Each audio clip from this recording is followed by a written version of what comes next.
Et après, dans la collection tableaux sordides, on a aussi la rubrique formation. Alors elle, c'est pas trop mal, la rubrique formation. Il y a plusieurs sections. Donc là, nous, on va s'intéresser à la section 5.1.1.1 et 5.1.1.2.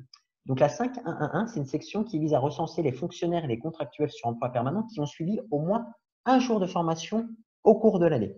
On ne sait pas s'ils ont fait plusieurs types de formation, on sait juste que c'est des agents qui ont suivi au moins un jour de formation. Et après, il y a le 5.1.1.2 et le 5.1.1.3. Le 5.1.1.2 et le 5.1.1.3, c'est exactement la même chose. C'est juste que le 1.1.2, c'est pour les fonctionnaires et stagiaires, le 1.1.3 pour les contractuels sur emploi permanent. Nous, on va prendre encore un exemple les fonctionnaires. Il n'y a pas de préférence, c'est juste le hasard qui fait que.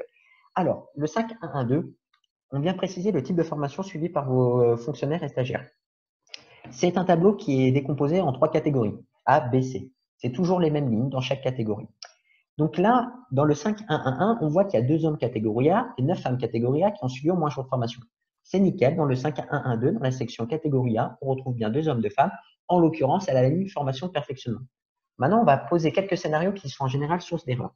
Admettons que parmi les 9 femmes, vous ayez une femme qui ait suivi 2 formations de perfectionnement.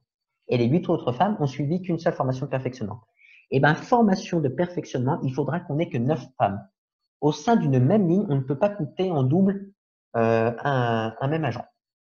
Autre exemple, admettons par exemple, vous avez parmi les 2 hommes catégorie A, vous avez vos 2 hommes catégorie A qui ont suivi des formations de perfectionnement, et admettons, il y a un de ces hommes qui a suivi aussi une formation personnelle. On aura donc bien 2 hommes au niveau de formation de perfectionnement et une femme au niveau de formation personnelle. Donc ça, voilà, c'est ce qu'il faut se dire, c'est qu'au sein, pour le 5.1.1.2 et le 5.1.1.3, ce sont des lignes, et au niveau de chaque ligne, on ne peut pas avoir plus d'agents que ce qui est renseigné dans le 5.1.1.1. Donc en l'occurrence, pour les agents de catégorie A, on sait qu'au maximum, il y a 2 hommes catégorie A et 9 femmes catégorie A qui se sont renseignés. Donc à chacune des lignes, vous pouvez avoir maximum que 2 hommes et 9 femmes.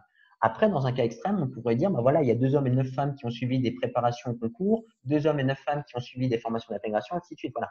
Mais voilà, ça c'est important à prendre en compte. Et il y avait un autre problème aussi qu'on remarquait assez souvent, c'est que là, alors désolé, la capture d'écran que j'ai faite, elle n'est pas folle, mais là, il y a une colonne verte au milieu pour le 5.1.1.2, il y a une colonne avec que des zéros, et après vous avez la colonne avec le 2. La colonne avec les zéros vise à recenser le nombre de jours de CPF qui ont été utilisés au cours de l'année. Alors là, c'est difficile de savoir pourquoi, mais sur l'application, on a souvent trouvé des jours de CPF, alors que quand on demandait aux collectivités, eh ben, on nous disait, ben non, il n'y a personne qui a utilisé le CPF. Et ça, c'est en fait très rare que des agents utilisent leur CPF pour faire des formations. Donc là, c'est aussi un truc qu'on fait corriger. Bon, c'est assez rapide, mais c'est un truc à avoir en tête.